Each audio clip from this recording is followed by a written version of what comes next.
I also do supportive reading with my kids. And this is a place for you to build fluency and to build oral language. And there are a couple different types of fluency, of supportive reading. One of them is casual supportive reading.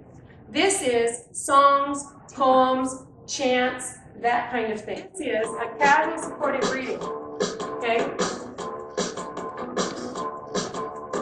Pepperoni pizza with cheese. Pepperoni pizza with cheese. Flour and mix them. Mix them. Did I do that? Yep. Flour and mix them. Mix them. Pepperoni pizza with cheese. Pepperoni pizza with cheese. Then you take the dough and knead it. Knead it. Then you take the dough and knead it. Knead it. Pepperoni pizza with cheese. Pepperoni pizza with cheese. Toss it in the air and shape it. Shape it. Toss it in the air and shape it. Shape it. Okay, now when I wrote this a few years ago and put it on my album, one of the reasons I did it was I love transactional text. I love text that tells you, how to do things. But I wanted my children to have a way of conveying that themselves. So then what I have on here is the accompaniment track, so that then kids write, for instance, hamburger, let's see, cheeseburger, cheeseburger. First you get a cow and, whatever. I have, please, Coca burger. Okay. I'm in Oregon, I have to remember. Okay.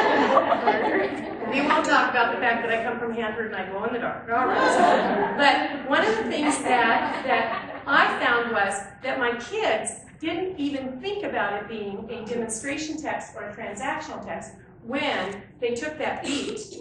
And so what I did on my CD, is it has the accompaniment track blank with just the accompaniment. So then the kids can write their own. I have them from all over the United States. I have them for making, building a model car. I have them for making different foods. I have them for reading a good book. I have, because kids they were trying to demonstrate for somebody else. What a great way to casually use language in a rhythmic way and convey to children the fact that it's wonderful to be able to share transactional information. I use a lot of songs and chants. I have to tell you a funny story. When I was back in the day when I was a consultant for oral language and whole language, and I had written an article in Instructor magazine, and I talked in there about chanting. And the editor of Instructor magazine, or one of the publishing companies, decided to follow me around for a couple weeks and see what I was doing.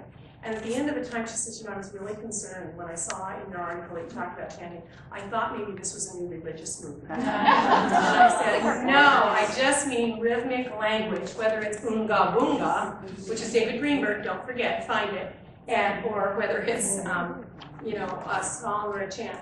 The other thing is performance. I cannot tell you how valuable performance is for your children. Many of them are never stars in their life.